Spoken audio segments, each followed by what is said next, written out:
Matius pasal 24. Bait Allah akan diruntuhkan. Ayat 1. Sesudah itu Yesus keluar dari bait Allah, lalu pergi. Maka datanglah murid-muridnya dan menunjuk kepada bangunan-bangunan bait Allah. Ayat 2. Ia berkata kepada mereka, "Kamu melihat semuanya itu? Aku berkata kepadamu, sesungguhnya tidak satu batu pun di sini akan dibiarkan terletak di atas batu yang lain. Semuanya akan diruntuhkan." Permulaan penderitaan. Ayat ketiga. Ketika Yesus duduk di atas bukit Zaitun, datanglah murid-muridnya kepadanya untuk bercakap-cakap sendirian dengan dia. Kata mereka, "Katakanlah kepada kami, bila manakah itu akan terjadi, dan apakah tanda kedatanganmu dan tanda kesudahan dunia?" Ayat 4. Jawab Yesus kepada mereka, "Waspadalah supaya jangan ada orang yang menyesatkan kamu." Ayat 5. Sebab banyak orang akan datang dengan memakai namaku dan berkata, "Akulah Mesias," dan mereka akan menyesatkan banyak orang. Ayat 6. Kamu akan mendengar deru perang atau kabar-kabar tentang perang. Namun berawas-awaslah, jangan kamu gelisah, sebab semuanya itu harus terjadi, tetapi itu belum kesudahannya. Ayat 7. Sebab bangsa akan bangkit melawan bangsa dan kerajaan melawan kerajaan. Akan ada kelaparan dan gempa bumi di berbagai tempat. Ayat 8. Akan tetapi semuanya itu barulah permulaan penderitaan menjelang zaman baru. Ayat 9. Pada waktu itu kamu akan diserahkan supaya disiksa, dan kamu akan dibunuh dan akan dibenci semua bangsa oleh karena namaku. Ayat 10. Dan banyak orang akan murtad dan mereka akan saling menyerahkan dan saling membenci. Ayat 11. Banyak nabi palsu akan muncul dan menyesatkan banyak orang. Ayat 12. Dan karena makin bertambahnya kedurhakaan, maka kasih kebanyakan orang akan menjadi dingin. Ayat 13. Tetapi orang yang bertahan sampai pada kesudahannya akan selamat. Ayat 14. Dan Injil kejadian ini akan diberitakan di seluruh dunia menjadi kesaksian bagi semua bangsa. Sesudah itu barulah tiba kesudahannya. Siksaan yang berat dan Mesias-Mesias palsu. Ayat 15. Jadi apabila kamu melihat pembinasa keji berdiri di tempat kudus, menurut firman yang disampaikan oleh Nabi Daniel, para pembaca hendaklah memperhatikannya. Ayat 16.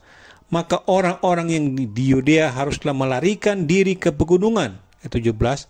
Orang yang sedang di peranginan di atas rumah, janganlah ia turun untuk mengambil barang-barang dari rumahnya. Ayat 18. Dan orang yang sedang di ladang, janganlah ia kembali untuk mengambil pakaiannya. Ayat 19. Celakalah ibu-ibu yang sedang hamil atau yang menyusukan bayi pada masa itu. Ayat 20. Berdoalah supaya waktu kamu melarikan diri itu jangan jatuh pada musim dingin dan jangan pada hari Sabat. Ayat 21. Sebab pada masa itu akan terjadi siksaan yang dahsyat seperti yang belum pernah terjadi sejak awal dunia sampai sekarang, dan yang tidak akan terjadi lagi. Ayat 22. Dan sekiranya waktunya tidak dipersingkat, maka dari segala yang hidup tidak akan ada yang selamat. Akan tetapi oleh karena orang-orang pilihan waktu itu akan dipersingkat. Ayat 23. Pada waktu itu jika orang berkata kepada kamu, "Lihat, Mesias ada di sini," atau "Mesias ada di sana," jangan kamu percaya. Ayat 24. Sebab Mesias-Mesias palsu dan nabi-nabi palsu akan muncul dan mereka akan mengadakan tanda-tanda yang dahsyat dan mujizat-mujizat, sehingga sekiranya mungkin mereka menyesatkan orang-orang pilihan juga. Ayat 25. Camkanlah, aku sudah mengatakannya terlebih dahulu kepadamu. Ayat 26. Jadi apabila orang-orang berkata kepadamu, "Lihat, ia ada di padang gurun," janganlah kamu pergi ke situ.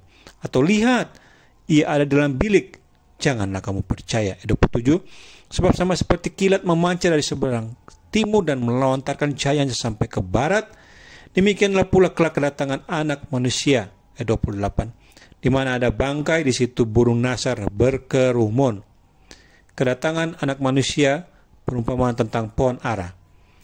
Ayat 29. Segera sesudah siksaan pada masa itu, matahari akan menjadi gelap dan bulan tidak bercahaya, dan bintang-bintang akan berjatuhan dari langit, dan kuasa-kuasa langit akan goncang. Ayat 30. Pada waktu itu akan tampak tanda Anak Manusia di langit, dan semua bangsa di bumi akan meratap, dan mereka akan melihat Anak Manusia itu datang di atas awan-awan di langit dengan segala kekuasaan dan kemuliaannya. Ayat 31. Dan ia akan menyuruh keluar malaikat-malaikatnya dengan meniup sangkakala yang dahsyat bunyinya, dan mereka akan mengumpulkan orang-orang pilihannya dari keempat penjuru bumi, dari ujung langit yang satu ke ujung langit yang lain. Ayat 32. Tariklah pelajaran dari perumpamaan tentang pohon ara. Apabila ranting-rantingnya melembut dan mulai bertunas, kamu tahu bahwa musim panas sudah dekat. Ayat 33. Demikian juga jika kamu melihat semuanya ini, ketahuilah bahwa waktunya sudah dekat, sudah di ambang pintu. Ayat 34. Aku berkata kepadamu, sesungguhnya angkatan ini tidak akan berlalu sebelum semuanya itu terjadi. Ayat 35. Langit dan bumi akan berlalu, tapi perkataanku tidak akan berlalu. Ayat 36. Tetapi tentang hari dan saat itu tidak seorang pun yang tahu. Malaikat-malaikat di sorga tidak, dan anak pun tidak, hanya Bapa sendiri. Nasihat supaya berjaga-jaga. Ayat 37.